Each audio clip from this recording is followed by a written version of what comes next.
Good evening, people. The sun is shining. It's just behind the trees, so it won't blind me. Not yet, anyway. Well, welcome back to this video, another one in this series that seems to have turned into me talking about all my favourite films. That's what it seems to be turned into. I don't know how it came about, but it doesn't matter.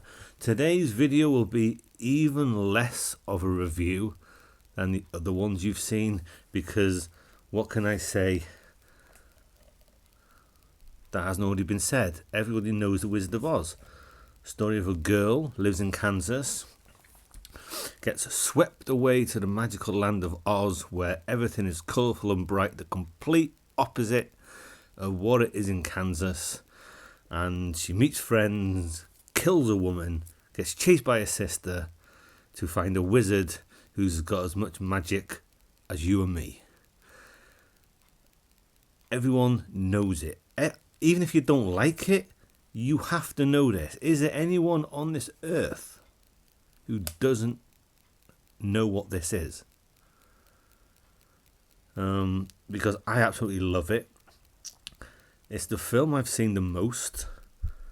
It's the film that I know every word to, and the way it said, the tone it said, the pacing that it said. I know it off by heart, inside out, backwards and forwards.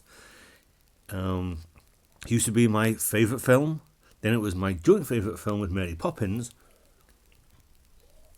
Then, as time gone by, it's just dropped and dropped. The last counting, my favourite 100 films I did back in January, it was at number 24.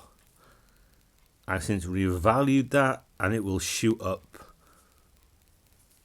to the top with Mary Poppins because of one reason, which I'll get to a little bit later on.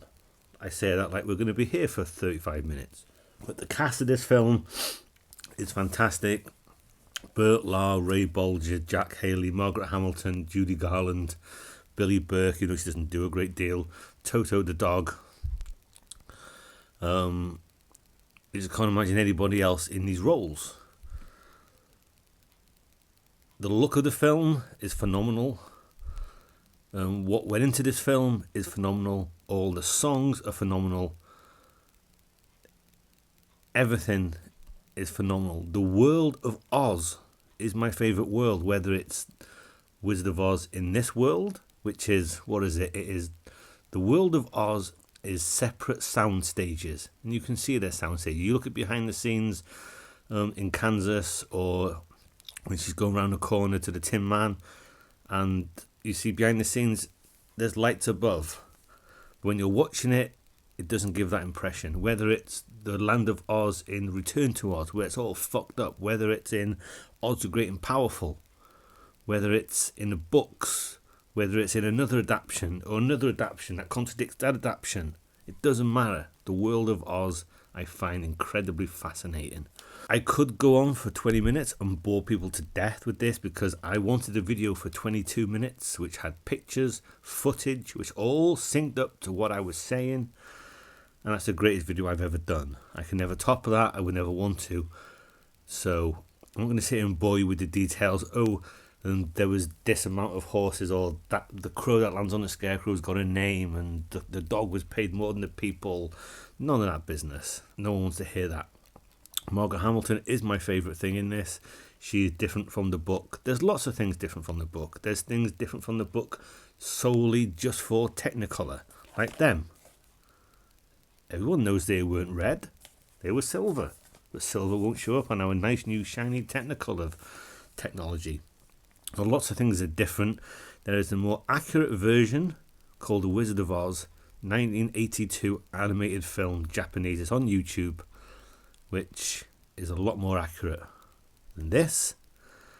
But this is, there's a reason why this has lasted as long as it has, and people still watch it to this day. I can't imagine it just coming on TV once a year. That would be, the whole family gets around to watch The Wizard of Oz. Oh, that's it, gone for another year. We have to wait to watch it. And I don't know when people saw it in colour. I don't know where, when, or whatever. But when she comes out the house into colour, that has to be one of the greatest things in cinema ever.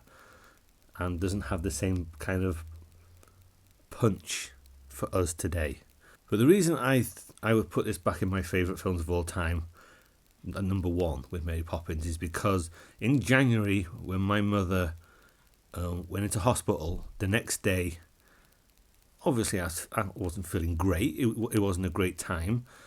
I wanted to take my mind off it as much as possible. I wanted to just be a little bit happy after what had happened the night before. So what film did I go to? I didn't go to Mary Poppins. I didn't go to Commando or Predator or Grumpy Old Men. I went to The Wizard of Oz, and I went to the Land of Oz, and for that 100 minutes, I was happy. And then, of course, everything worked out fine afterwards. But for that time, the film I went to was this one. So I've always hated the term, what's a comfort film for you?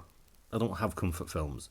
Now, I'd have to say The Wizard of Oz would be a comfort film, and I can watch it any time.